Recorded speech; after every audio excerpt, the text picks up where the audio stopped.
ITCHIN.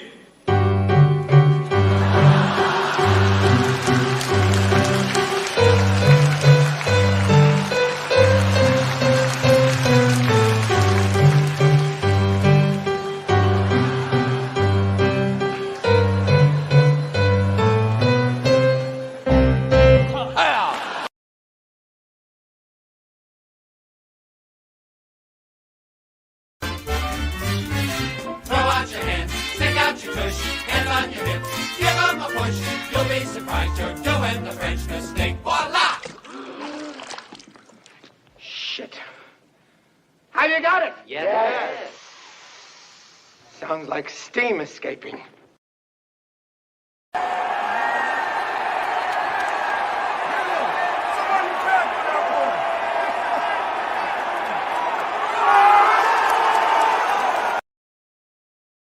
Cream pies. Everyone loves them.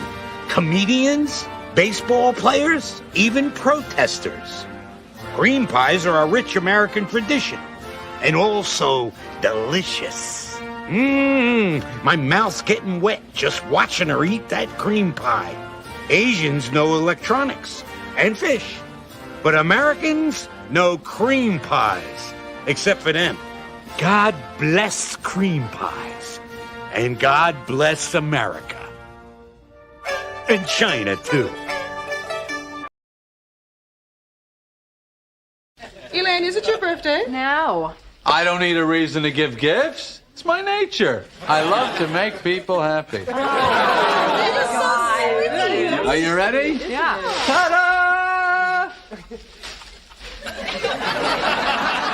It's a cigar store Indian.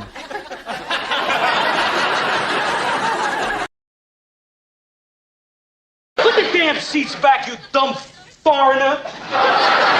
Come on. Foreigner? Yeah. Did you say foreigner? Yeah. For you. What's that mean? Means this. You better smile when you do that, buddy. Oh, yeah? Okay, pal, mull this one over. Oh, all right. I accept your apology. Hey, aren't midgets great? I don't hate them. Sure, they're better than people because you're so slight. We're not so great because we're of normal height. We wish we were like you, so crazily small, instead of what we are, so wonderfully tall. Wonderfully tall. Oh, thank you.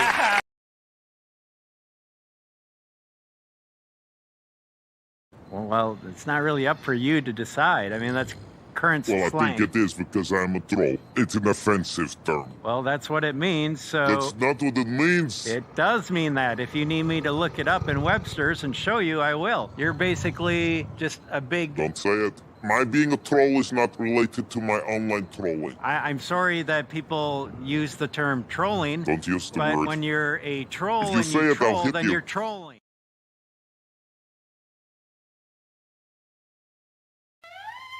For shame, Doc. Hunting rabbits with an elephant gun. Elephant gun?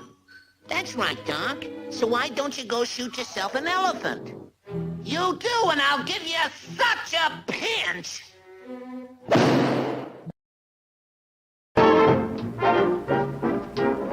We're going to start our volleys. We hope you like the show. Everything is ready. We're raring to go. We'll give you all the latest songs and dances full of pep. We're gonna start with high chops. Just watch this chorus steps.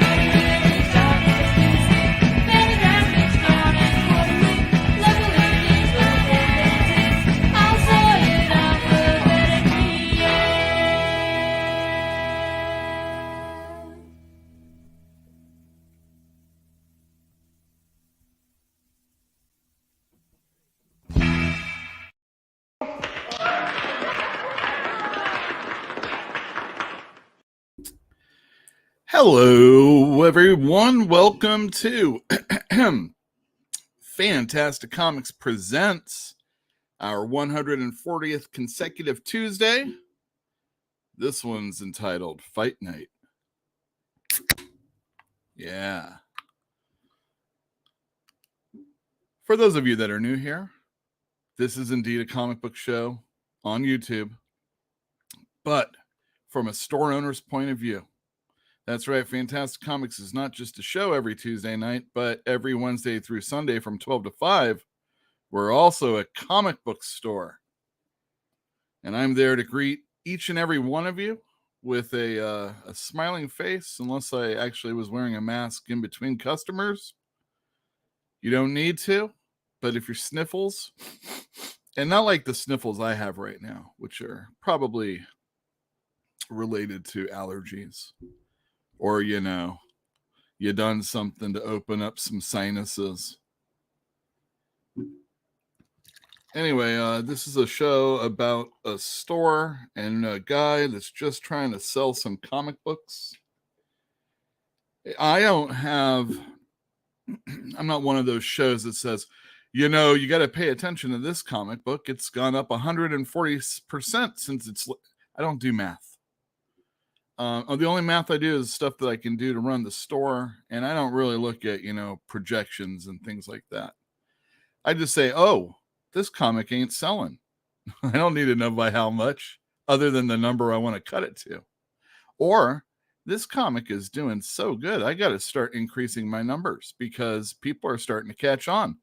We might just talk about one of those books tonight, or we might actually be talking to one of the creators behind those books, depending on how far we get into it. But Fight Night, everybody's looking to fight in comics. Marvel's fighting to maintain their dominance over a weakening industry. DC is trying to fight just to have any sort of relevancy at all. Or maybe I should say that for almost any of the other companies below those two. There's always Image, but of course, it's not like they're a company that owns anything. They have creators that own things and people that are creators that aren't part of the company other than the books that they put out. And then there's the ones that do. And then there's the ones that do. And we're going to get into it. We're going to throw down.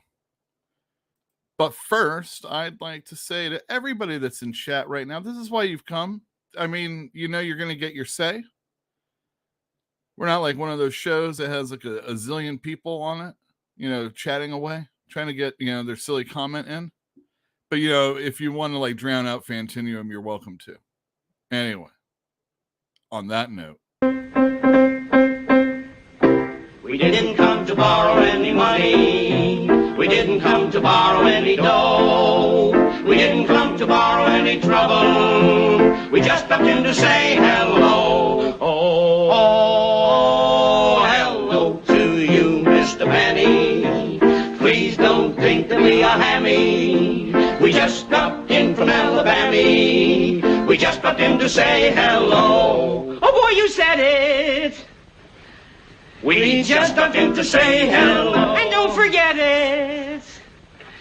We just stopped in to say hello. And I'm hello.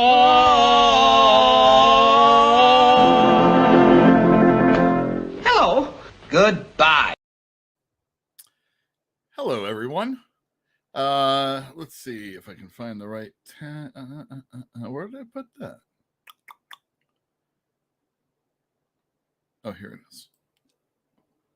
So not only are we a store in Berkeley, California, but we're a show.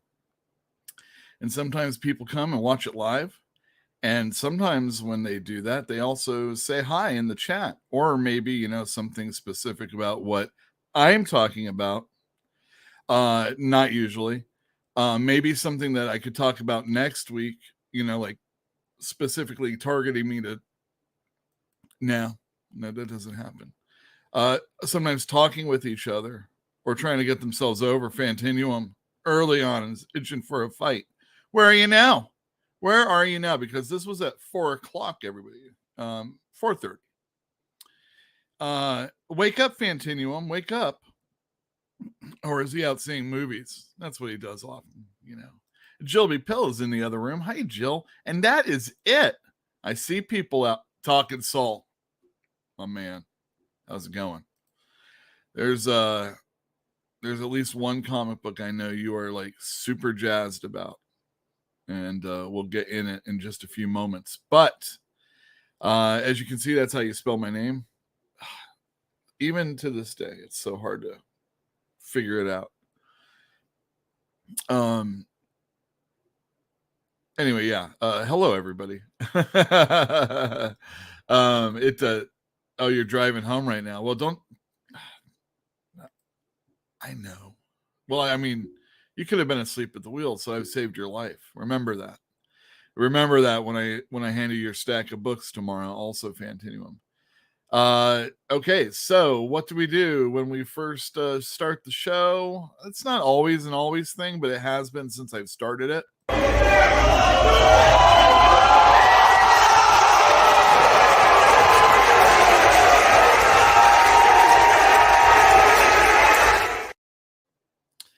I've got an exciting wrestling minute, but it's only one thing. I talked to a customer who comes by and chats me up about wrestling. And actually another one came by at the same time. And I had a question I wanted to ask them. They are knowledgeable enough to know about the different leagues that are out there, if you will, the different companies. And I know there's a lot of people that don't know about this show called AEW, but they've pilfered a bunch of WWE people along with the people that they started the company with. Of course, some of them have left for various reasons. WWE is hated, for those of you, because of Vince McMahon, and partially because of all the success, and very much because of all the shady dealings he's had going on. But he is a billionaire, and it's a publicly traded company, and he has stepped down. And ever since his daughter and son-in-law have taken over, people have been paying attention. Most people don't really know about AEW, but you know what? They're the more interesting group of people to talk about. And they often get on the mic, and they have this report, this conversation with the crowd or with each other, and often slamming the WWE occurs, or at least I perceive it that way. But this week I asked one of my customers, and this is what he had to say. All right, I got a question for you, David. Yeah. Does AEW talk too much shit about WWE on television? No. All right. Any more than that? No. You don't think they do it all the time? I mean, they don't talk shit anyway. No. I'm just saying, as a marketing strategy, yeah, I'm gonna talk shit about the WWE because they're the standard. Like right now, if you don't understand if that's how now you create a buzz, because the more shit you talk about someone, the more that shit gets retweeted, reposted. It's always the haters on YouTube that get all the clicks. You know? Yeah. So like I said, if me talking shit about WWE gets more people watching my shit just to see if I'm right about the shit I'm talking, fuck it. Yeah. Fuck it. No, they don't. And yes, they do. But you know, this other group, the defense about AEW is they've only been around for 3 years. But in 3 years, they've done everything, including had every conversation they could possibly have about the other company who ignores them. I don't know if it's necessarily a good thing. And with that, this is the Wrestling Minute.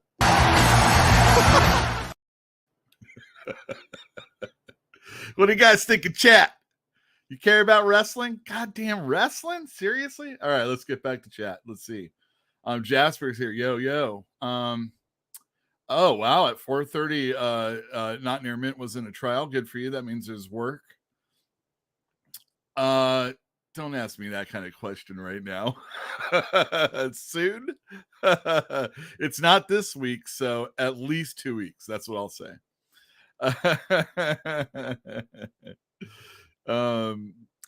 And you tried to miss the Wrestling Minute. I understand. Yeah, exactly.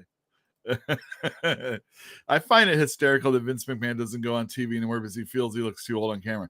Well, he did look too old on camera. He had a lot of heart, like me, you know, except I'm just gonna go for it because, you know, if I forget something, it doesn't matter. Just run right over it. Nobody cares.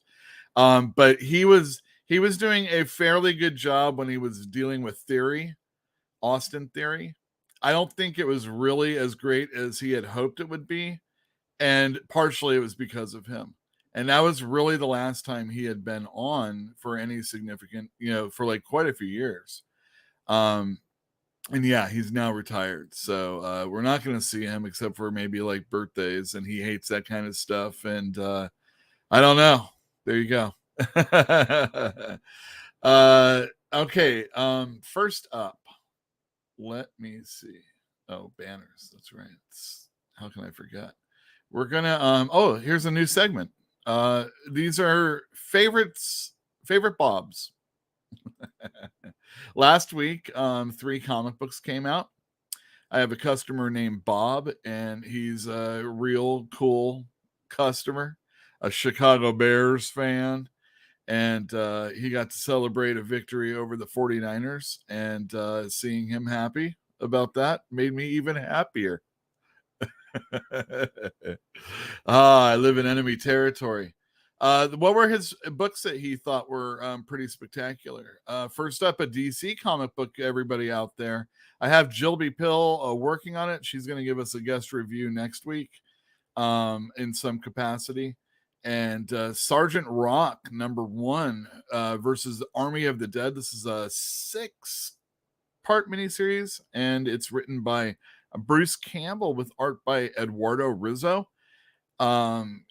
Assuming Bruce Campbell can deliver a 5 story with like zombies. So like if you're already down with zombies and Sergeant Rock blasting probably some Nazi zombies, Zatsies. That'll probably like be a 7 minimum. Like how can you screw that story up, right?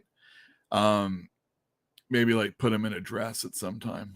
But, you know, knowing Bruce Campbell would probably be like right and funny. Eduardo Rizzo, though, is a 10 always on art. And this is a Gary Frank cover, I do believe. Bob's second book was Old Dog by Declan Shalvey. Declan Shalvey, Irishman, who does comics, has worked on Thunderbolts for Marvel. That was like his really good stuff, I thought, early on. But he's writing this. I think it's like a retired gangster type guy coming back to the fold. These were the 2 books that Bob thought were really good, and obviously I'll be putting them on his pull list. But there was one that he didn't tell me about that I thought was good, and it was another Bob book, A Born of Blood. This is kind of a lame cover, but it is the main cover. And I don't mean lame. It's just not, you know, they had a bunch of different covers, but some were a little more explicit, and some were even bloodier. And this is a little bit more representative of the art on the inside, but it's really good as far as telling a story. And the writing, I forget who it said it was. Let me see if I can get rid of the banner. I don't have to get rid of that banner. No, all I know is that it's co-written by Joe Corallo, who was on the show last week. Thank you, everybody that checked that one out. And if you want to learn anything about Luda by Grant Morrison before picking it up, we do not spoil stuff, and I'm sure I make very little sense. But we try and put some effort into it so that everybody can get a little taste of what it's about. Born of Blood was good. I liked it a lot. Also, Joe Corallo was editing this book. I thought the artwork was good for an independent book. You have expectations. If you have an expectation that this is going to be, I mean, it was probably on par with Dynamite books, or if not better, because a lot of what Dynamite does is they'll have like really slick covers, but some of the interiors aren't so great, or they spread the people that are good in their company a little thin, and not everything's like wonderful in Dynamite. Just I don't know. The multi-cover thing must be a winner, but eventually it can only go. I mean, I don't know. Just what do you guys think about it? I'll read it off. Multiple covers. I mean, I do like multiple covers. The C cover of this is the one I personally thought was really nice. I thought it was whimsical and sexy and super ultra bloody. Well, not ultra. It's not gory or anything like that. But yeah, Born of Blood, excellent book. Liked it. A very good first chick being, a warrior princess. Yeah, so there you go. Those were the Bobs of the week. We'll see if we can get him to keep letting me know what books thrill him. And I'll let you guys know also. Thank you, everybody, for tuning in. And if you're here after the fact, thank you very much for tuning in and letting this play all the way till the end or coming back to it. I'm sure there's going to be something that's interesting. Like we're going to be talking about new comics coming out tomorrow. Yeah, it said Hot Girl Summer. I thought there was Hotter Girl Summer covers, but I didn't get every single one also. Also, it's it's not the 90s, even though people want it to be the 90s. Will we ever get back to that? Do we want to get back to that? There's some moving forward that I think has happened that's very good. And then there's a bit of it that seems to be a little maybe recessive. Is that the right word? Is that the one I'm looking for? Reducted. So like, you lament, but it's mainly just persons getting older, which is something, again, we're going to be talking about. Summer is over, but you know what? It's California, and depending on where you are, especially, there's some good days. You can still get some sun. You know what I mean? You can still get some sun. It's just like, what kind, though? Are you getting all that radiation? Oh, my goodness gracious. Oh, no. So what? Okay. There was a near no-hitter just a few moments ago, and I wanted to see if Philadelphia was going to get no-hit. It looks like they did not, and I'm not paying attention to the other game. But, I mean, a no-hitter, you might want to talk about that for a second. All right. Let's put the banner up. New Comic Book Day, 10/5. That's tomorrow. We're not open on Tuesdays. Some comic book stores are, so you could have got your DC comics today. The hell is that? Let me just delete that, and delete that. I wonder how pissed off I can make people today. Did you know that today, because I saw this yesterday, there was going to be a Spawn movie update today. And I was like, holy shit, I'm going to finally have something to talk about of note that hadn't just occurred today on the show. And this is what happened. Everyone, Spawn movie news delayed to tomorrow. This is a tweet. It probably was an Instagram post also. What do you think about this? And then 9 o'clock.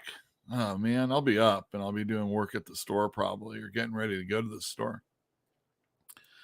But holy cow. I need this news. You know, we can't keep talking about old ass stuff that occurred. You know, a whole week ago, a whole week and a half ago, a whole 2 weeks ago. You know, Aluda only comes out every once in a while. I only have so much bad news to have to like sling. By the way, speaking of bad news, again, I wanted to recall last week's conversation with Joe. We briefly talked about Rachel Pollack. She wrote Doom Patrol back in the 90s, daringly after Grant Morrison left the book. Not to necessarily my, I didn't love it. And I thought it was kind of, I don't know, but I was in my 20s and nobody could compare to Grant. So, you know, I was probably pretty hard on her. But, you know, some of it was cool. Some of it I just thought was kind of try-hardy. But again, you know, when you're following Grant Morrison and you don't have any intention to go back to the Doom Patrol that was before, I thoroughly appreciate that. I put her the GoFundMe that is set up for her on last week's show, and it's also in the comments down below. This person doesn't have a GoFundMe, but I'm a big fan of Carlos Pacheco, and he announced last week that he has ALS. And then there was a tweet like a few days ago later, or maybe even a couple days later, where he said, "This is my last cover, last artwork that I'm going to be doing." And I'm like, "Oh man, this is not, it's a cool enough cover." But it's not like at all representative of what Carlos Pacheco is about, or I mean his art. He was so much. I mean, it's like I said, it's a cute cover, but I'm sure it's been done in some way before. But this, and that came out last week, so much respect to the Carlos Pacheco, and man, there you go. Let's talk about new comics that are coming out tomorrow. First up, let's just get this one out of the way. We are giving away in the comic book store, and to anybody that wants to, as long as I have supplies or I have an equal amount of everything, I could do it to people that are willing to get it shipped to them. So just don't buy it at your comic store, or just buy it twice. But we're gonna raffle off. We're gonna do one of those spinner wheel type things. Of Vengeance #1, the first appearance of Miss America Chavez. That's her right there. Written by Joe Casey, art by Nick Dragotta. He did Amazing Spider-Man #10 last week. And they created a really cool character that some people hated afterwards for various reasons. Some people really liked it. For various reasons. And it didn't do it for me, but subsequent adventures that she's had are pretty cool also. So it's a hit and miss with her. Nonetheless, Joe Casey is writing a Dutch story in Image Anthology issues #5, and #6 comes out tomorrow. And also #7. Oh my goodness. In addition to the Dutch story, you get a pro story. Holy cow. That is always still a very good seller. And first prints of the pro that aren't ruined are, I think, worth, quite a bit of money. And this is a super heroine who's a hooker, a prostitute. She's there. And it's cool. There you go, the pro. And the Dutch in Image Anthology #6. And if you get #7 also, you will be entered in to the drawing, the spin wheel thing for Miss America Chavez's first appearance in Vengeance. But tomorrow, Image number 6 comes out, anthology. What else also comes out? Spider-Man. Oh my goodness, Dan Slott is back. Mark Bagley is back. Is it Bagley or Bagley? I think it's Bagley. Oh my goodness, all these names, Delgado, they all seem so very familiar. I'm not a Bagley fan, and I am a Dan Slott fan sometimes, especially on his Spider-Man for the most part. I have friends that don't like him at all, but I don't know, his Spider-Man was pretty cool. He's kind of like one of those writers, or at least his Spider-Man run was, there's when the Image guys left so suddenly, it was almost always like, this person gets on a person gets on a book, especially like Spider-Man, you hold on to it with like, look how long Claremont was on X-Men. Lobdell was on quite a while, but never again are we going to have the really super long runs of people on comic books. But for better or worse, Dan Slott was that guy on Spider-Man for the most part, and those books didn't always come out just monthly. And he did extra sized issues, and I didn't ever really feel like, maybe the story wasn't the greatest sometimes, but I never felt like those in between issues that would eventually make up the trade that makes up the story were usually that, filler. Now, I would say the exception would be the filler when you have, event books. That's a little bit different. Nonetheless, a new Spider-Man book. Are you guys interested? Let me know, especially my customers. Miracle Man number 0 comes out. Didn't they already do a number 0? Back when they were putting out that other one, which was the Alan Moore, or not Alan Moore, the original author or writer. Those are out of print books, if I'm not mistaken. So the only way you're going to be able to get Miracle Man by Alan Moore upcoming, until like they start making smaller editions again, is in the omnibus, which I think is coming out soon. But until then, Miracle Man 0. This is to get us ready for Miracle Man by Neil Gaiman, and he is finally going to finish the story that he started.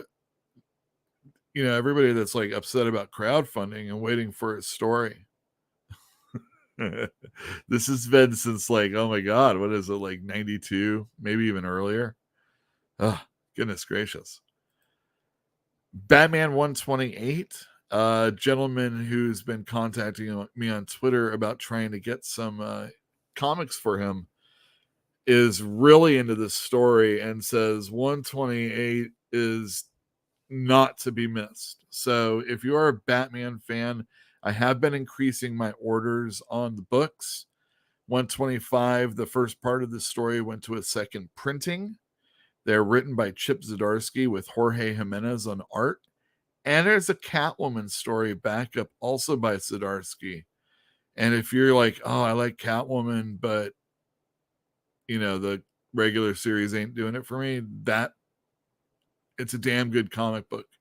And I've only read the first 2 issues, but I have the other ones right here. And I'll be reading them when I get off the phone with you guys.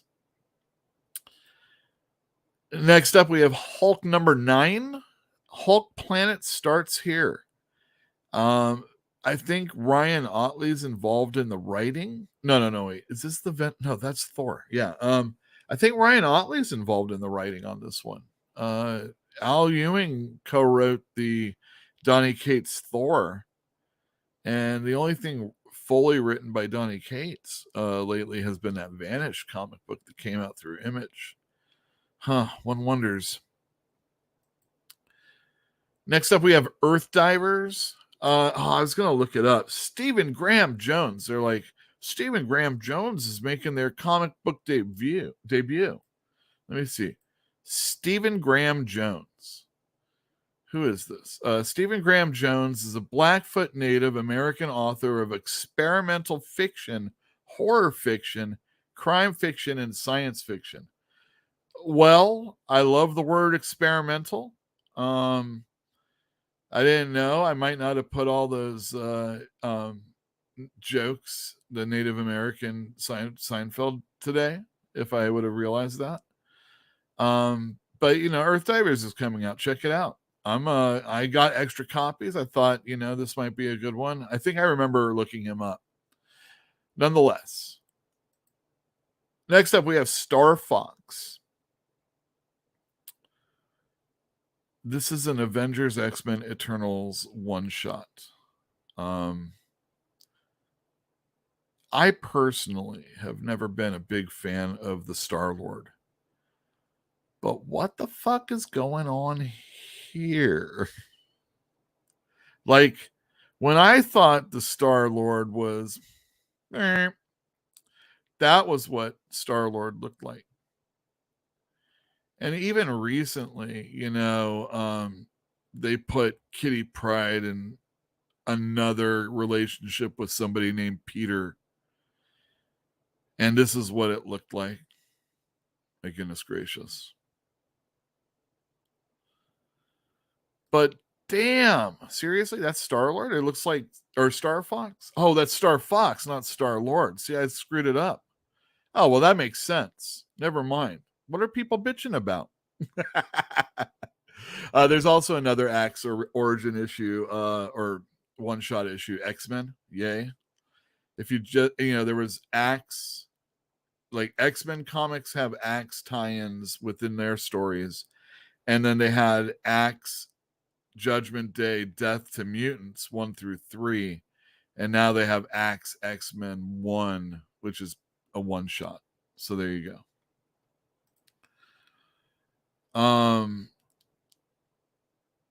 Let's go to the next one. Junkyard Joe. All right. This is a Geiger side story written by Jeff Johns and art by Gary Frank. So for those of you that want your Geiger, this is it. And I forget if this is a mini series or a one shot, but I personally think anytime Gary Frank does anything, it's, this is a celebration. And like, again, it's a 10 on the art regardless. You kind of have to be okay with those overbites that he does. But other than that, and Jeff Johns, he always gives a solid 6 or 7. Except for when he did Avengers, and I know a lot of people that really like those, but they were trash. Dark Crisis, the Deadly Green one shot comes out. What happened to the Dark Crisis Swamp Thing story? And that's what this is. They've also had what happened to Superman and what happened to this person. Next up, Siren's Gate. I think this is another Dynamite comic. They said that, this person is finally doing interiors. And I said, this is going to be something else. I'm sure there's going to be some people that are going to want to check it out. Not all the covers were like this. But this is the artist on the inside, so I wanted to make sure everything matched. Let me know in chat if you want to come on in. I'll pull it aside for you. Dark Crisis on Infinite Earths number 5. What am I most embarrassed about? This is the Infinite Earth story to end all Infinite Earth story. It looks like the Justice League are actually alive again. So whatever the other people have been doing to make things happen have actually made it happen. But we're only on the 5th part of this. What I hear is a very long feeling storyline. So 2 more issues to go. We'll see how it shapes out. Joker number 1. This is basically the team that was doing, it's Matthew Rosenberg. He was doing a Joker story when they were doing that Joker ongoing that went 15 or 16 issues. And I think Gian Domenico was either the illustrator on the main series, but now he's on this series, I think. And here we go. Another Joker story, The Man Who Stopped Laughing. I can't remember if this is supposed to be an ongoing or not, but the way things are going, it can only $6. That's the main cover. Damn. I know there's Batman fans out there, and there's people that really like the Joker, and maybe this is the Joker from the movie. I have no clue, but I know you all like it. Image is putting out Dark Ride. Joshua Williamson again. Oh my goodness. I'll check it out. I like his stuff. Usually, I'll check out a couple issues of his stuff that comes out through Image. And I like him as a writer. I think he's done great stuff. It's just these event books that he does are difficult to get through all the way. Here you go, Talking Soul. Garbage Pail Kids, the origins, like even more than how they made the cards. How did they make the Garbage Pail Kids? I can't wait to find out. This is going to be incredible. What a great cover, too. And then just a few more things. We got a trade paperback coming out that a lot of people have been waiting a long, long time for. It is the volume 10 of Saga. That's right. There was a very famous hiatus that Brian K. Vaughan and Fiona Staples took. A lot longer than the normal Image break that most teams take. For over like 3 years, I think it was. And, we moved to a smaller place, so I didn't expect sales to be very good in comparison to the big place. But sales were still very strong. But, I wasn't sure what to expect. We've got a lot of the trades, but a lot of them are on hold. So if you are a person that's listening to this and like, oh, I know this person that isn't going to know that this came out, makes a great gift for your comic book fan that isn't an all the time comic book fan. And Saga is definitely one of those books for those type of people. So volume 10 comes out. Here's a book that didn't take too long to come out because Jeff Lemire pumps it out. And so does Dustin Nguyen. They take their breaks in between, but they get right to it. And Jeff Lemire's stuff is pretty steady. Not unlike comic books where, you get your sales for number 1 and then you see the dip of number 2 and dip for number 3 and dip to number 4. And then there's usually a plateau. Jeff Lemire books in general, but the ones that he does with Dustin Nguyen, the ones that he does with Andrea Sorrentino, and that takes up like 60% of the books that he puts out. You add him in and that's like 90%. But they're always really good sellers. Like they never match number 1. But 2 and on you get a real good sense of how many people are picking up this book and how much you can sell over the life of it. And reorders on these books are usually a guarantee. We just do it a little bit slower than we used to. And this one I have to put on the camera, so that's why I'm taking that off.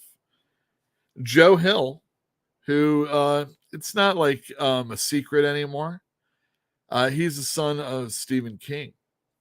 And he writes horror because, of course. Or at least, what was it?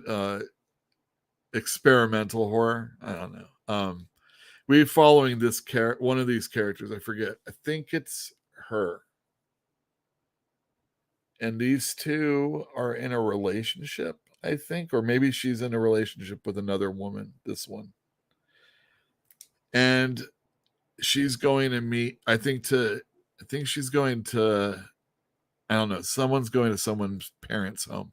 They're going to make a life. And then the rain comes, and it's not rain. It's like needles falling from the sky. And it's quite horrific. And I read the first couple issues, and I thought it was really good. and we sold it very well. And they weren't like fully in print and stuff like that. And that doesn't always happen. Who puts this out? Oh, it was an Image book. And actually, Image will let things go out of print. But now, finally, I mean, this has been like the better part of a year now since this came out in issue form. So anybody that's been waiting for Rain or another thing that Joe Hill has written, because, you know, he's pretty popular with the horror comic book crowd, it's out now. It's out tomorrow. And that is NCBD for tomorrow. Hooray. Let's go back to comments just for a second. Yes, not Star Fox. I know. Connecting covers, is that for the Origins? We'll look into it. And there you go. All right, let's bring on our guest. Half price or full price, another segment that's rather new to the show. For those of you that are interested, it's Denogs.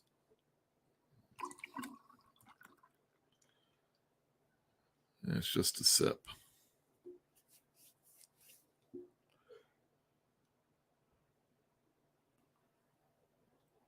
So if you go to fantasticcomics.com, there will be a link. Or you can go to halfpricecomics.ofberkeley.com and it'll take you to the site. And it's a mishmash of all these comics that you're going to see released in front of you in just a moment. And I'm going to decide what are going to be going up on the site. And they're going to be half-priced comics. Now, if you're a person who doesn't live in our area or close enough to come into the store, there's a catch. You can have this delivered to you, but it's going to be $75 unless you buy $75 worth of merchandise. And if you do that, there you go. All right, now these Buffies. All right.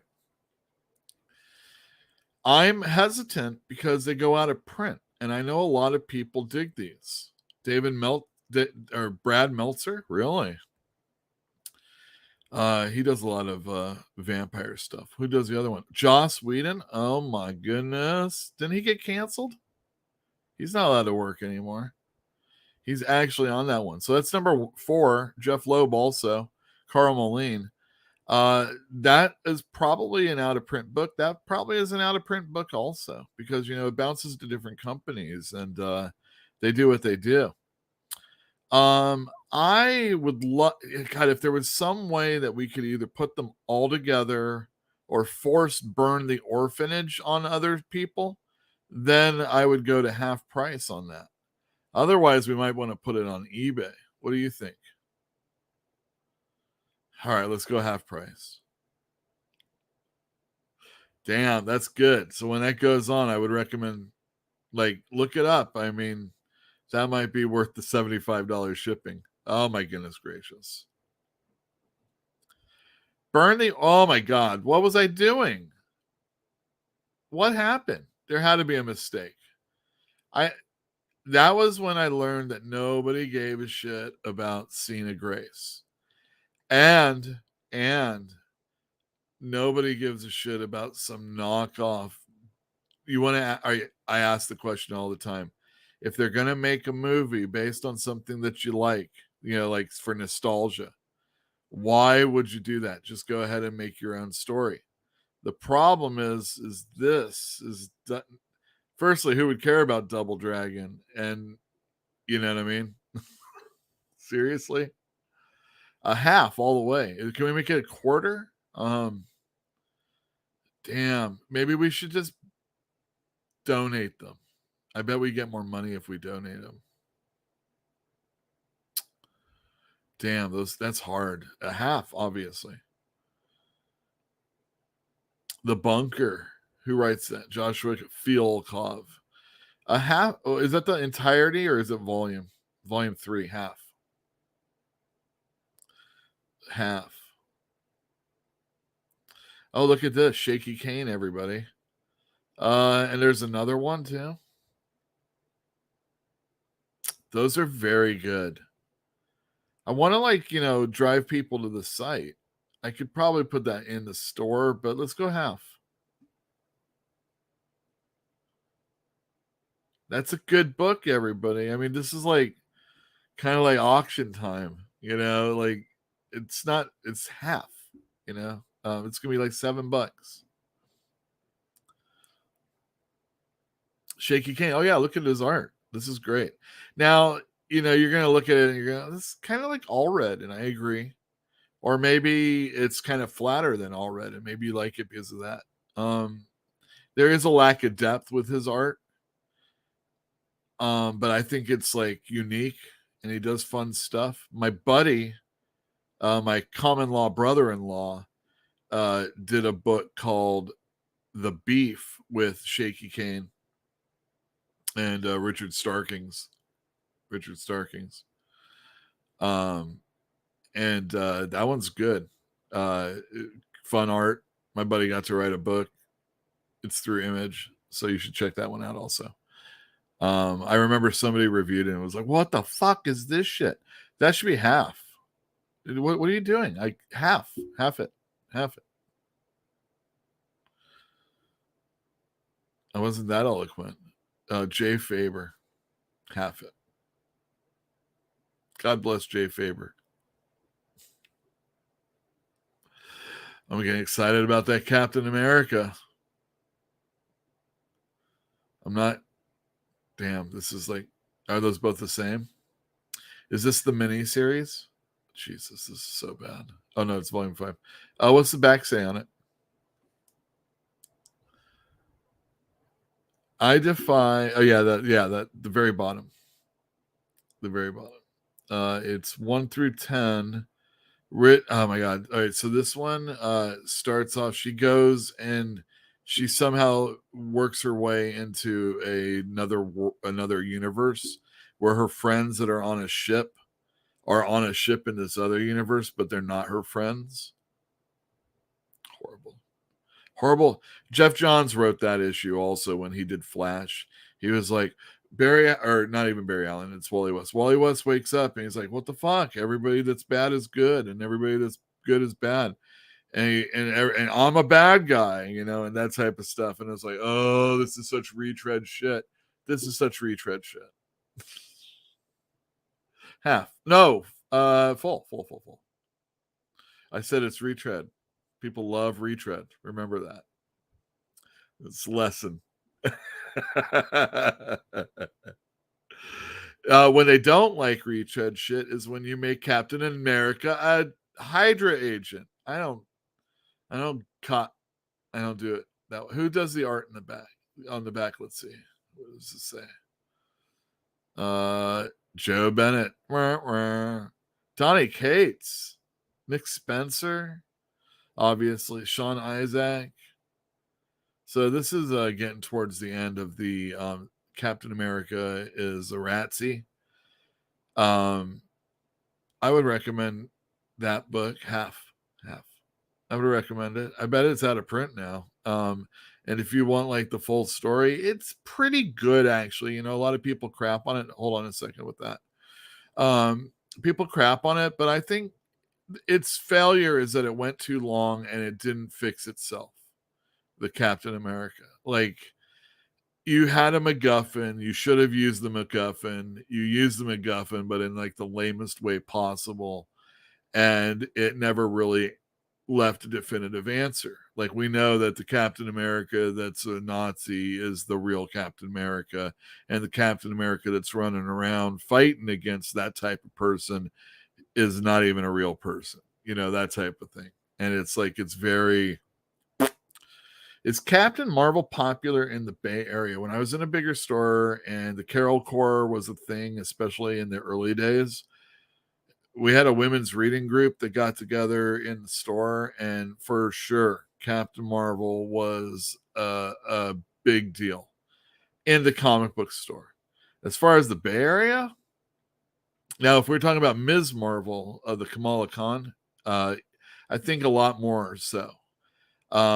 There was some buses that got tagged, or I don't know, some slurs, some anti-Muslim slurs or something like that.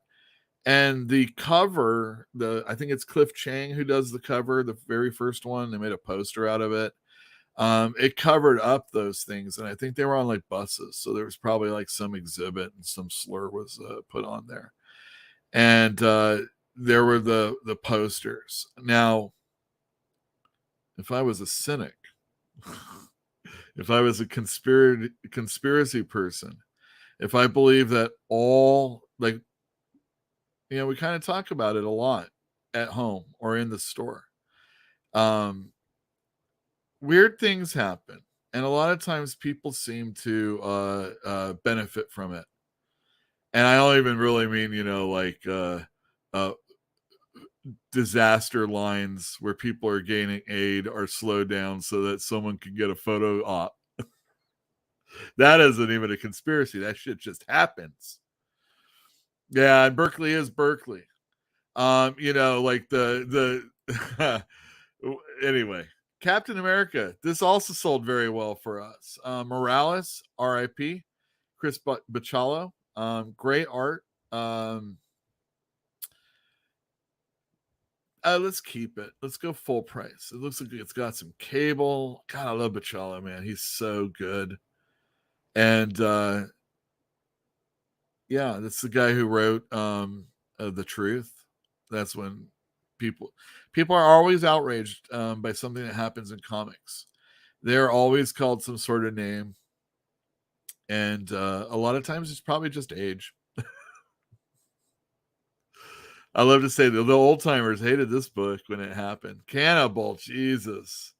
Volume 2, half all the way. Buccialetto. Aren't you a colorist? What's a colorist writing a comic book for? Stuart Moore, June Brigman, Captain Ginger. I saw that pretty well, actually, and it is volume 1.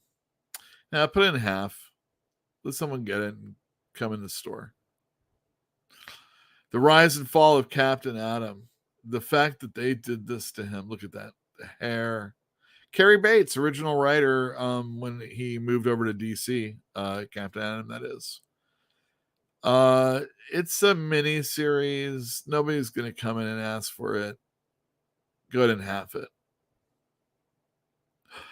Captain America, you already know what I say about that one. The question is, does anybody care about Grimm fairy tales? And the answer is no. So half it. Although, you put that online and it might go for full price. That's another book. Like, if you can't match the sexy in anything but covers, I don't care. That's pretty cool looking. But definitely doesn't look like the cover. Or even some of those other covers. But yeah, no, thank you. More of them. Oh, look at that. Now that's interesting. What number is this? The other one was 5. 3. Half it.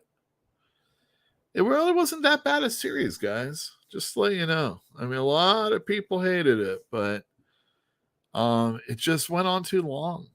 It was a lot of if you've read half it. I don't even, well, you know what? Yeah, half it. John Out.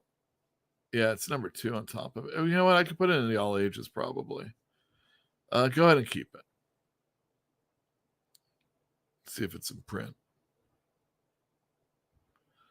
By Chance or Becky Cloonan. What volume? I assume that's just a 1 or 1 and done. I can't see the number, dude. If there's no number, then it's a standalone. Let's keep it. She has a cool art style. It's muddy. It's all right. Donny Cates, Buzzkill. Let's full price that. Full price. Donny Cates, everybody. Those are good. I haven't ever actually read Buzzkill, but and Jill can attest to this. The Paybacks, which is in that same universe, is a fun series. What number is that? You know what? Keep it. Just keep it. Oh, yeah. More Captain America. Gotta love this. So that's the Ed Brubaker, right? Complete collection. Complete. I don't need to see the spine. Just the Who Did It. Yeah, right there. Ed Brubaker, James Eagle. Yeah, keep it. That's fun. It's when Falcon was Captain America and he got de-aged, but he still wanted to, they want to fight crime with him. Oh, Klein, Nick Klein. That's a good one. Those are standalone enough. Let's keep it. Same one. Oh, look at the artist. Now look who the artist is on that one. Pacheco. Let's look at the art in that one for a second. I love his angles. And see, that cover is much cooler than the Burrito Eater one.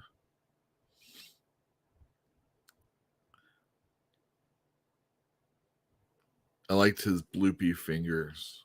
I don't know how to express. They're just kind of like bigger. And he's like old now. Yeah, that's some good stuff. Look at him. I like it. Oh yeah, full price. Carbon Gray. I saw something about a video game, a role-playing game with them through some other company.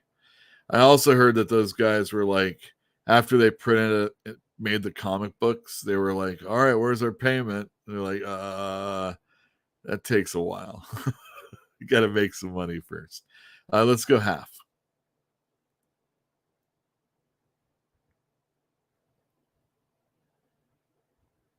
I should have been playing music while we did this.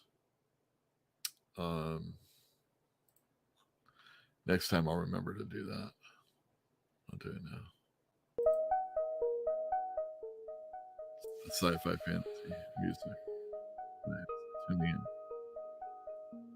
What is this? Axis? No, half. Half. Buck Rogers, what number? Howard Chaykin, it's a standalone. Go ahead and put that in full. I never read it. Oh, 2 of them? 3? Put them in half.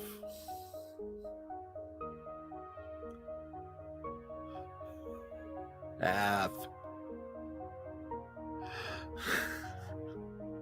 Captain Marvel. David Lopez art. I like it. I'm a big fan. All right, Ed Brubaker, Alan Davis. That's towards the end of the Brubaker run. Probably out of print. Let's put it in half. It's fine. That's the second volume. These are no good. I'm sure somebody will want it. Put it in half. It's got Hawkeye, everybody. You love Hawkeye. Who's the artist? Shiti?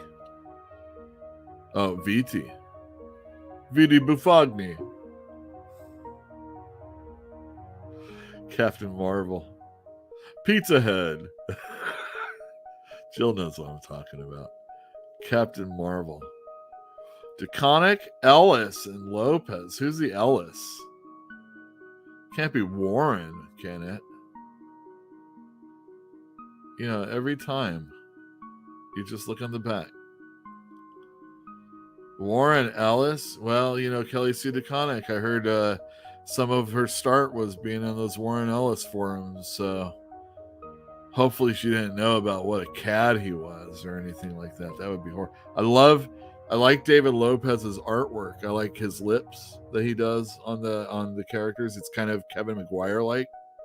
I also feel like he's a less mumpy, and like when you look at Frank Quitely, he really gives those pronounced cheeks and chins and whatnot. But you see Carol right there in that black. It's kind of like if you would just add more to it, that would be like a Frank Quitely to me. And nonetheless, what number is? Let's go half. Okay. I mean, it's good. It will drive someone there. Oh, look at that art germ. Sexy. See, people, they do sexy stuff in Marvel. Or at least they used to. Thompson, number 4, I'm assuming on that one. 2. Wow, that makes me rethink everything. Go half.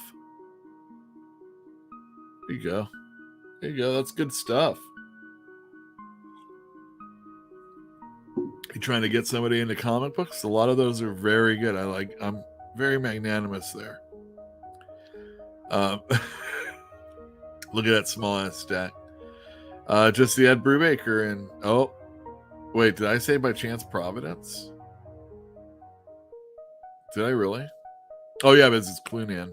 That's right. Clunan. Oh, that's pretty good. Good both piles. I like that. If you want to come in the store and pick up the full price ones, I got them. I'll have them in the next couple days. If you want to peruse those books that we just chose for the half price site, go to fantasticcomics.com and hit the link for the half price bookstore. I also told you the name or the URL a little bit ago. Search it out. And with that, half price or full price is done. What else are you going to do? You going to cook for us? No. You're going to listen to this commentary that I have that's going to be going on in just a sec? Look at it. Stock smokes a lot. Excellent. I post a lot. It's true. Either way, he posts a lot. He also smokes a lot. He posts a lot about the things before the smoking. I like that too. Wow, now that we should auction off someday. What do you think? Like, people in chat, do you have VCRs? Do you have a way of getting your VCR? Do you have a copy of Roger Corman's Fantastic Four? What was this? Was famously made so that the company could keep ownership of Fantastic Four, even though they really had no desire to do so, to make a movie. And what is this? The $2 million were spent so that they could just shelve this on purpose. I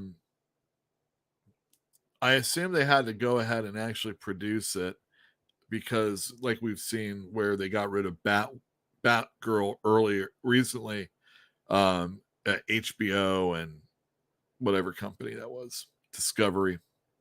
They got rid of that movie, even though it was pretty much already made.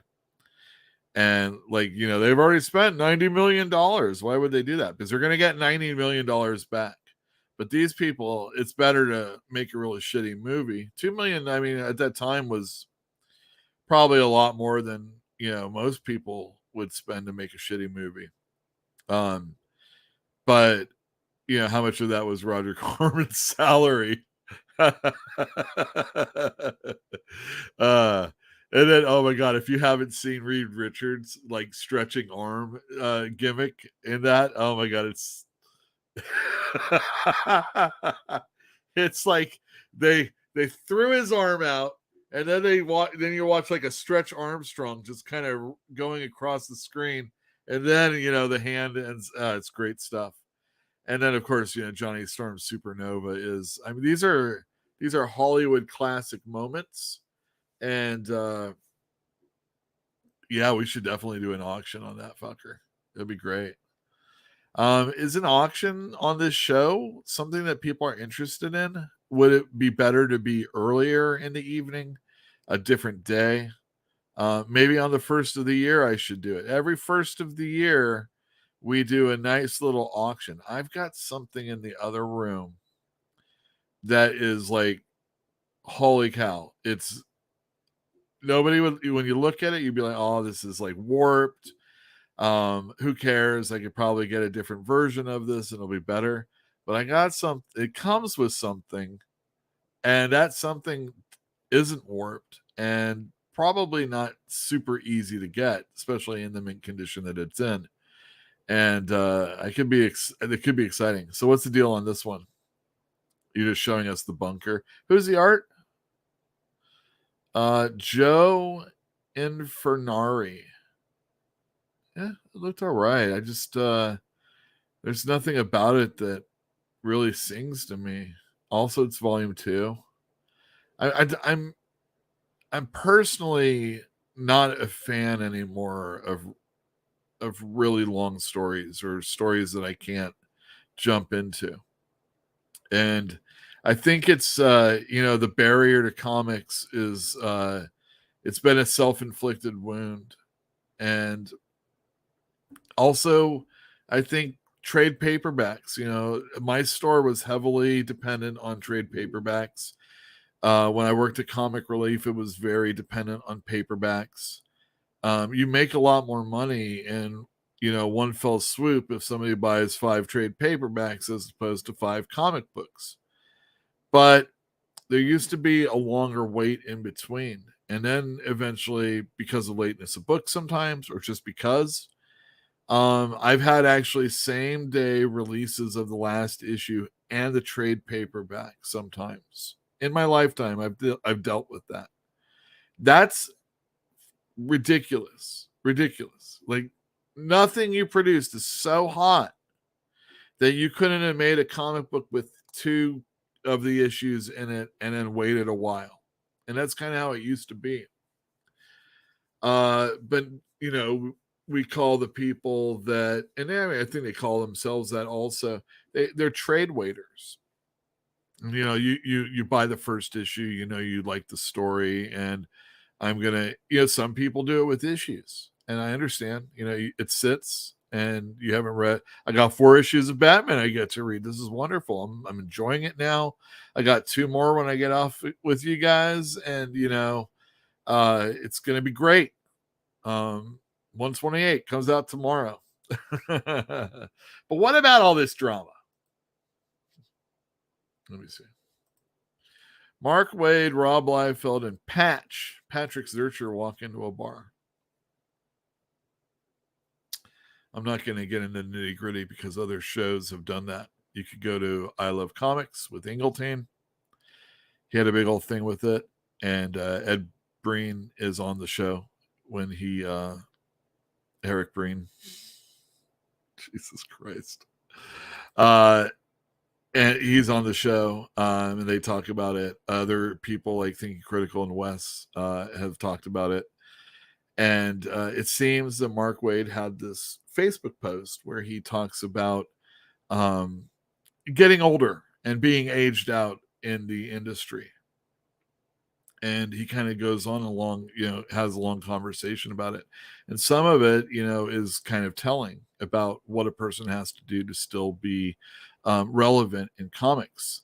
And then there are some things that he says that are pointedly against people that do things that are not like what he's talking about to be relevant in comics.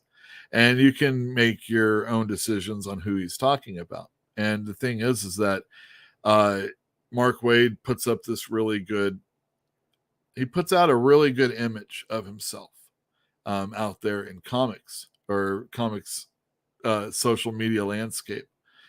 And, he has professionals that will go to bat for him, and they'll really go to bat for him. And they have in the past because he was sued. But part of the suit was, that he was kind of like getting in the way of other people operating business. And let's just leave it there. It got taken care of out of court, like most frivolous or, maybe frivolous isn't quite the right word. So like Mark Waid's, he's a stand-up class guy, but he also has his demons, and they've been recorded. And not just by people that, hate Mark Waid, or maybe they do hate Mark Waid, actually, but they've worked with Mark Waid, and, he's a very peculiar individual. Sometimes he's very good, and his encyclopedia knowledge of comics is near genius, that type of stuff. But that's like, that's some nerd ass stuff, and it's hard to, it's hard to escape that. And a lot of times those nerd type people don't always interact well with people. They're so much more braver or stand up when they're like portraying their image, but when they're in front of other people, they're just like, they're not exactly that way. So I've heard. But but that's like that's that's like the writing on him, is that, you know, he's this loose cannon. They'll go overboard and he'll get like everybody in a tizzy. What did Wade have against the founder of CrossGen? If I remember correctly, and see, now I totally support Mark Wade in this endeavor. They were all in a compound, basically a bullpen in Florida, and anybody that signed into CrossGen to work there had to be a part of that. And they were trying to bring the studio mentality, you know, get people working and bouncing ideas off of each other, and, you know, fixing stuff and whatnot. And 9/11 occurred, and almost everybody that's anybody in comics probably lived on the East Coast or New York at one time. You know, the big folk, and you know, they at least know people that worked in the World Trade Centers. And dude's like, all right, get back to work. And like, fuck you. They're like, fuck you. And Mark Wade, I'm sure, was like the pissiest of them all. But again, I totally agree. I mean, I didn't want to do shit that day too. I went in and basically forced my boss to close. So I'm like, I'm not in the mood. Oh, well, maybe we're like an island, an oasis for these you know, for these people that you know, can't handle shit. I'm like, these fuckers that come in here just want to fucking read some comic books anyway, and I don't want to fucking babysit them. Basically, that's what it is. You get in and work this job. And we closed that day early. It was like at 5 o'clock. I was like, I gotta get back and watch those things fall again. And I think that was really the main part. You know, trying to force people to work, especially when they had ties to New Yorkers, and you know, all that stuff. It's just, I mean, it fucked Frank Miller up. He's, you know, a lot of people hate him now for comments that he made back then and not too soon thereafter. You know, the guy on my right or left, depending on how you're looking at this, never gives Frank Miller a break, do you? Do you? You never give him a break. You're always weird about. He's like Frank Miller. I'm all, that's hardly a person to have to worry about. So Mark Wade, like at one point, he's talking about, you know, being old and, you know, hating the people because the people that are working under you don't care about the stuff that you do and don't think you can pull it off. Mark Wade's done some really good things in the last, you know, like decade. He's about as consistent as he's always been. I think he's kind of 60-40 personally. Rob Liefeld got on and was like, stop your whining, bitch. You know, basically. I think Rob Liefeld's, he talks a lot of stuff and sometimes he'll erase things. I've screen captured some stuff because I'm like, oh, let's see what Rob says, you know, but then he erases it. So I don't normally, you know, produce it. But there's like other websites that talk about this Mark Wade, Rob Liefeld rift. But some of the people that Mark Wade was talking negatively about, Rob Liefeld took for as an attack against him. Now, why do Mark Wade and Rob Liefeld, or what does Rob Liefeld have against Mark Wade, or vice versa? Mark Wade, for me personally, I can only tell you from my point of view. Mark Wade and Ron Garney were singly putting out the best Captain America possibly ever during that time. It was like 93, 94. And Marvel was really sucking balls almost on every other kind of comic book. And Marvel decided to do the heroes, the Image, the Heroes Reborn, or whatever it's called. And Rob Liefeld got hands on Captain America. And it was like, what the hell are you doing? This is like, you're interrupting Mark Wade and Ron Garney. You know, he wasn't like new, but he wasn't, this was going to make him. Eventually, when like the Image takeover of the Marvel characters is over, Mark Waid and Ron Garney go back to Captain America. I think Ron Garney does. Never going to be the same again. Never going to be the same again. Mark Waid's been on Captain America a few times, and it's just never the same. Like, oh, if only it could have just kept going. You can never go home again. I think like if there's any hatred between Rob Liefeld and Mark Waid, it's probably about that during that time. I kind of think no, see, and I think it was James Robinson that finished up the writing chores of the Avengers and Captain America, which was the Rob Liefeld side of Image. So maybe Jeff Loeb also. So yeah, Mark Waid wasn't involved when that stuff happened, when they came back. I believe that they don't like each other and it stems from that. What do you think? Pure speculation. Why do I add Patrick Zurcher into this? Because he so the Mark Waid and Rob Liefeld. Here's Tuesday. That happened over here. Okay. Over here, Patrick Zurcher got on, I think, Twitter, and he started saying some stuff that eventually people got upset about. He talked about the effeminate male superheroes that are out there and how uninspired he is to draw the costumes and the I'm adding it. I'm obviously paraphrasing.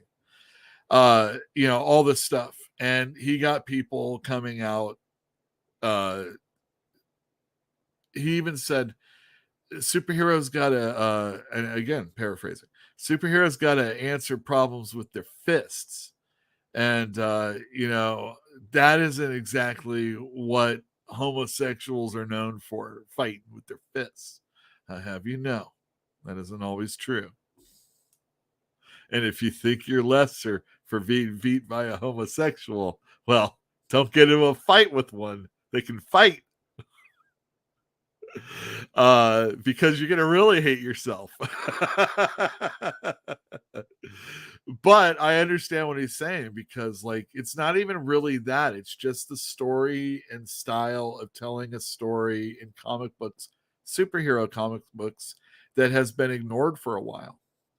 There's a lot of things in comic books that are ignored right now, and you don't necessarily just, I don't have to talk about the story or what's being produced in the story, the comic book itself, but we don't have letters pages hardly ever anymore where fans are talking to fans through the comic book that they're reading. We don't have those old ass ads. There's no real advertising anymore. It's like maybe you'll have a car ad or something that oh, here's an expensive diamond Thor watch in your comic book, and it's like, who's buying that? What comic book fan rapper needs this stuff? And there's a lot of things that take the excitement of the comic book that was from, again, admittedly, I'm talking about something that was from a while ago, but it wasn't that long ago to where all the different video game ads were being run through comic books.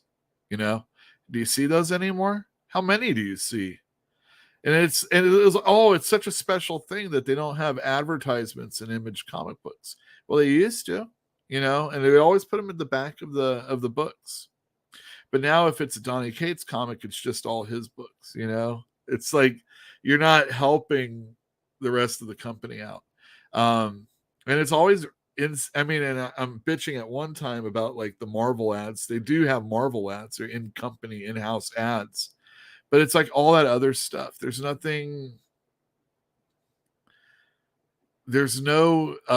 the real community that's being built within comics is just social media driven. It's not within the actual product that you're creating anymore, or very rarely. If you read Saga, you know that these people, this is the way they communicate with everybody, and people passionately write letters to them. When I was reading Doom Patrol, whether it was Grant Morrison or Rachel Pollack, or if it was Grant Morrison on Animal Man, and then Rick Veitch, people had thoughts about the thoughtful things that were going on in these comic books, and they wanted to express them and put them out there. And the void of the internet is so vast that, I mean, maybe I can search it. Nothing ever really goes away, all that bullshit I hear, but it's so much, it feels so much more powerful when I'm, when I'm reading it within the comic book. So let's see here. Eli says Mark Waid's Brave and the Bold was awesome. Oh yeah. Those coincident comics that try to connect the story don't always pay off.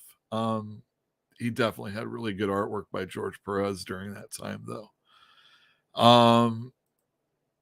I'm genuinely curious if Mark Waid has enough money to retire if he wanted to. It is comics after all. I don't know, but people talk about him like he's like a rich mofo. So maybe he could. I think he lives in California. I'm not sure. So I don't know if he owns a house. Where does he live in California? If there. Yeah, I don't really know. But Patrick Zurcher, how dare you? He got all sorts of people saying, how dare you? Stonewall, how dare you? This thing and that thing and all these other things and fighting and whatnot. And he dug himself a bit of a hole, because he's definitely the kind of person that usually will say the kinds of things that Mark Waid will. He isn't quite the shit stirrer in the way that Rob Liefeld likes to poke. He comes from the time where it was like, let's fight it out. Peter David had no problem talking shit on Image people. Todd McFarlane had no problem talking shit on Image people. Eric Larson hates John Byrne. John Byrne can't give a shit about any of them. Walt Simonson goes and works over there and does stuff. It's a shame that Peter David stuck to his principles. I'm sure he's made a lot of money. I also heard he's sometimes lost a lot of money. But if he would have done Pitt with Dale Keown, I think that would have been a really big deal book. But he just didn't want to go over there and do another Hulk. But it's like he didn't want to go over and do Image because he had been talking shit about people that work over at Image all that time also. He's a rich mofo. He owns a house in California. Well, if that's me saying that, maybe the ... The ellipsis has a question mark on whether or not he did. I'll play devil's advocate and ask, isn't social media a better access way of reaching fellow fans? It is a better way of reaching fellow fans. But the attention that's placed on social media as a number of people that care about the product usually ends up being, it's good for us to talk to other people. I've sold through comics through Twitter, through Instagram. People see that I post it, people come in the store. People see that I post and say, how much is it? And I send it to them. It's a really good way. I love the things that people post about comic books. I love following them. There's a bunch of good accounts. I should make not unlike the YouTube channels that I enjoy, like this one right here. Oh no, that's the wrong one. Like this one right here. I should do Twitter handles that I enjoy, because I follow a lot of people that there was one, they changed his name because he went through all the Doom Patrol stuff, but Doom Patrol Haiku. Every day on an issue of Doom Patrol, they did a haiku, and it was fun. And now they're doing like other stuff. And there's like an All-Star Squadron channel. It's the Let's Talk channels. Handles on Twitter. I'm not super positive about, because it always feels like, and maybe it's my perception, like they're trying to set themselves up as like an authority about this one thing that's just so minute that it's like, who cares? Let's not talk about it, but talk about it, I don't know. I just feel weird about it sometimes. But maybe I'll do that because there's some really good Twitter handles out there of people that do things. There's really good Instagram ones, and I have quite a few customers. Fantinuum, if you'll follow him on Instagram, he shows all the stuff that he gets at the store. He gets a lot of stuff, and it's an impressive weekly haul usually. And I have other people that do it also. And then I have people that don't share at all. And it's so sad because only I know as I'm scanning it. I'm like, oh my goodness. You're the last person that was able to get this because it's sold out. And they don't even let you know. They don't even let you know. They don't say, I got this killer stash at Fantastic Comics. I have other people that do though. I haven't really like talked this to death, and I really haven't slung any mud. I'm going to probably keep it there. The one thing though that Jill and I have talked about, I've talked about in the store. I've heard Perch mention on his show. There is the advertising through negativity that's out there. And part of it, when you're slinging mud at a certain group or maybe defending yourself vociferously, it's to be, hey, I'm still here. I'm one of you, even though I don't look like one of you. I am one of you. Or it's, hey, everybody, this person wronged me, and possibly I can make some money off that if you support me because I've been hurt financially, emotionally, physically. You never came in contact with them. Well, I felt physically threatened. I could have easily put Mark Brooks in here, talking smack. We all know the other people I could put in. It's just, anybody that, worked on Batman in the 90s. Shit. But yeah, and then there's the pre-anger before something comes out. We saw a black dwarf in the Lord of the Rings prequels, and everybody either they let this loose because they wanted there to be people talking about it, and they're just as happy if people say something racist about that, something factually correct within the setting of the universe that they are stealing from, and placing all sorts of labels on everybody. But at least it's getting that conversation out there, right? Maybe you didn't know about Amazon having the is it better to know that there's racists out there? Well, at least Amazon isn't a shitty company because they're putting on oh yeah, don't worry. They're still a shitty company. Just because they can get me shoes in 24 hours doesn't mean it's a good thing. I was, certain movies don't do well. Maybe something was said beforehand about who should go see the movies. Maybe something was said afterwards about people that didn't see the movie. Maybe aspersions are laid on them so that other people will know, I don't want that to be cast upon me. It happens. It happens. It's out there. Definitely in comic books. It's smaller degree, but the thing is like the decrease in people that watched comic book or read comic books at one time compared to now, barring the few exceptions like a Dog Man or a new Raina Telgemeier book or something from a Scholastic Fair. Something that maybe a major company like Abrams put out, and not even enough to not enough to have a surplus for people afterwards. I'm talking about the Fantastic Four full circle. But there's other ways to manga, more than just Americans are reading this, you don't, it's crazy time. It's crazy time. And negativity can get you the attention. But does it really create sales? I'm going to go back to the wrestling minute for a second. And there was a book by Eric Bischoff called Controversy Creates Cash. And Perch will mention that sometimes on some of his segments.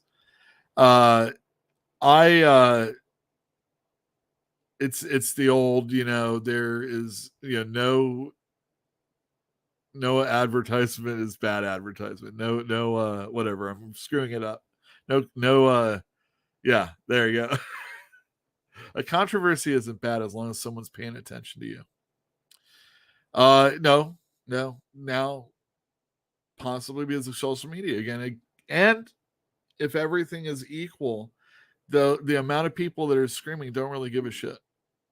It's just screaming to scream. We're able to scream someone to scream. It's just what you discern to listen to.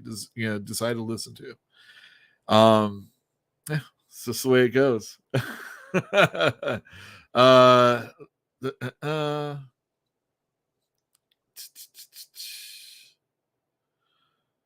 Yeah. So you are telling me there were no dwarves who were good at... Stop that. Stop that. Bad publicity. Yes, bad publicity is good publicity. Thank you. No publicity is bad publicity. That's what it is. I don't know. I mean, now it's a little bit different, and it depends on what kind of publicity.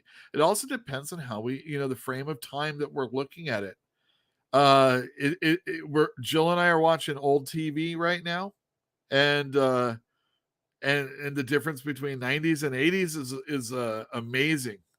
2000s and all of it. You go from 80s and 90s and 2000. Try and watch something that's similar in tone, and watch how it's how it progresses. Don't even watch an FX version of it if you can help it. But go only as far as there. HBO doesn't count. Fuck them. I want to do... Oh, damn. I didn't even... Oh, man. So much time is gone. I can't fit it all in. I was going to talk about the Black Panther movie.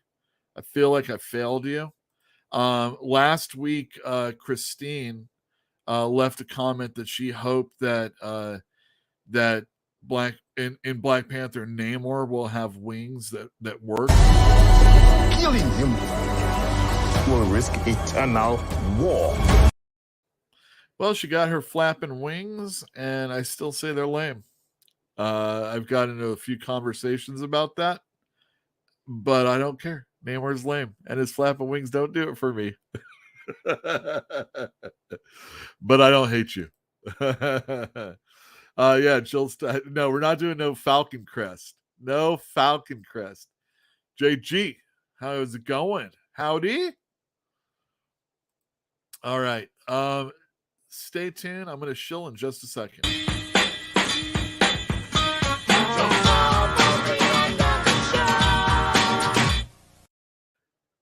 Oh, that's right. It's almost the end of the show. I'm just going to let you guys know about our Patreon page. We have a Patreon page. You can put in as much as you want, one time or reoccurring. I have some interviews on there that are longer than the ones that I have on YouTube. I think that they are good enough to stand up whenever you want to listen to them. I have one by Jim Zub and one by Joe Casey. I plan to have more in the future. And every time I put them out on YouTube, they'll be a little shorter than the Patreon ones. Other than that, we don't really offer you anything. So unless you like to frivolously spend money for no reason, or if you just love this show /store so much, and if you can't get in, if you've moved away, if you're just like, I really want to support comic book stores, think about it. I've got a bunch of people that are doing so. And even now, it's been a struggle. We're working on it, and it's helping us get out of whatever hole we're in. I don't like to beg, so this is about as far as I go. I do have a video I like to play to further enhance... oh, God, but where did I put it? That's the question. Oh, here it is. My last name is Costanza. That's Italian. So you and I are kind of like countrymen, huh? Paisanos. $6.50 your change. Ah, yes. And I always take care of my paisanos. So here's a little something. Antonio! Sí. Vieni qua! Questa miserabile patrone! By the way, Fantinium is going to be in the store after 5:30. So if you're going to be late to the store, you know I'm going to be there till at least then. I got pulled into a meeting where we're deciding the fate of an interview candidate. All right. Keeping up with the MCU was much easier when it was maybe 2 movies released per year. Yeah, the streaming service and the philosophy of a lot of things are content. It doesn't necessarily have to be good or exciting. It just needs to be there. I have been thoroughly disappointed on the initial episodes of Moon Knight and She-Hulk. And I hate when I hear, do you even read the comic? Type thing. Yeah, I did. And they screwed it up. Each time. I am actually positive that I'm going to like Ms. Marvel should I ever see it. But I really don't like watching this crap. And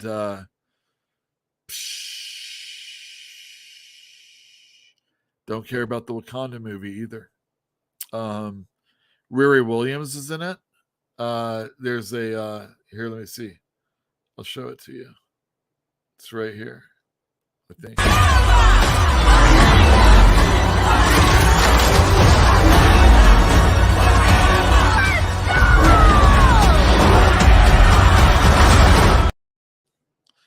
I think we saw some Atuma, maybe. That's cool. But not really. Who cares? Fish people? I want to thank everybody for tuning in. I appreciate it. I appreciate everybody that comes into the store. And if you are at all inclined, maybe possibly give us a thumbs up on the video. I hear that that's a big deal. I also would appreciate if you let a person know. Tell a friend. Do the Alpha Beta way.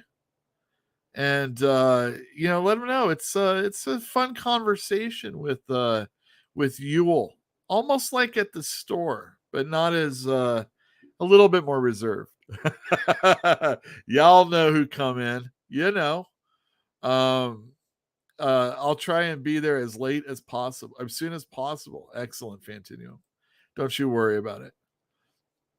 And I'm happy you're going to go see Wakanda Forever. I am. Thank you very much, everybody, for tuning in. I'm going to leave you with a video that I didn't have last week because I had a guest. I had to talk to them. Stay tuned. There's going to be another little quickie right after that. Goodbye.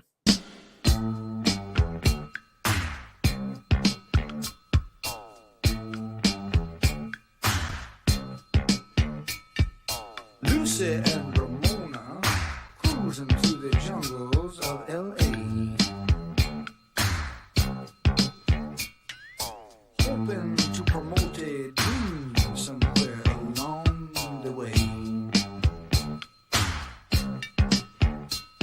They're rolling through the streets, looking for a disco, passing up the treats from a kid named Cisco, trying to make connections with their blemish food complexions. And just as fate would have it, ended up with Sunset Sam.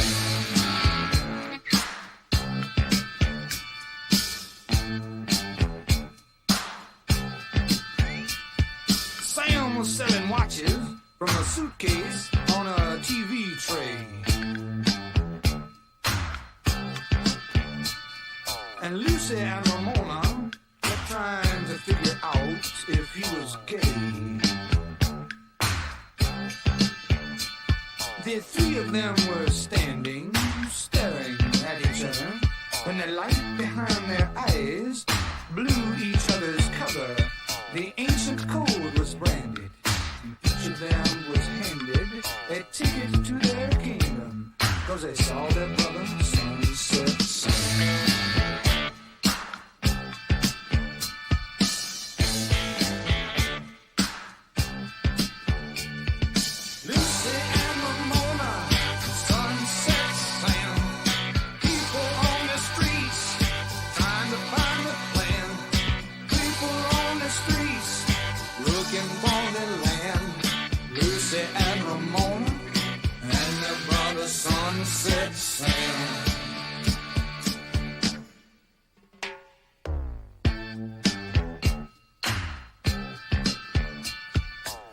Lucy was from Compton, and she met Ramona at the zoo.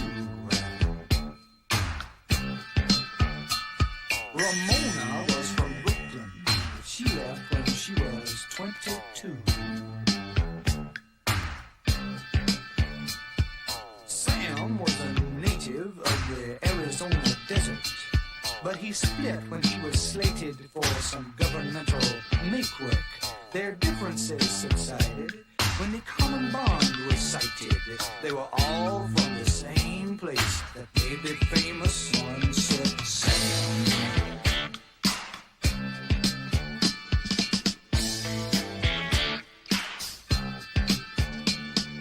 Lucy and Ramona and Sunset Sam. People on the streets trying to find a plan. People on the streets looking for a land. Lucy and Ramona and their brother Sunset Sam. Yes, sir, Lucy and Ramona and Sunset Sam. People on the streets trying to find a plan. People on the streets just looking for the land. Lucy and Ramona and their brother Sunset Sam.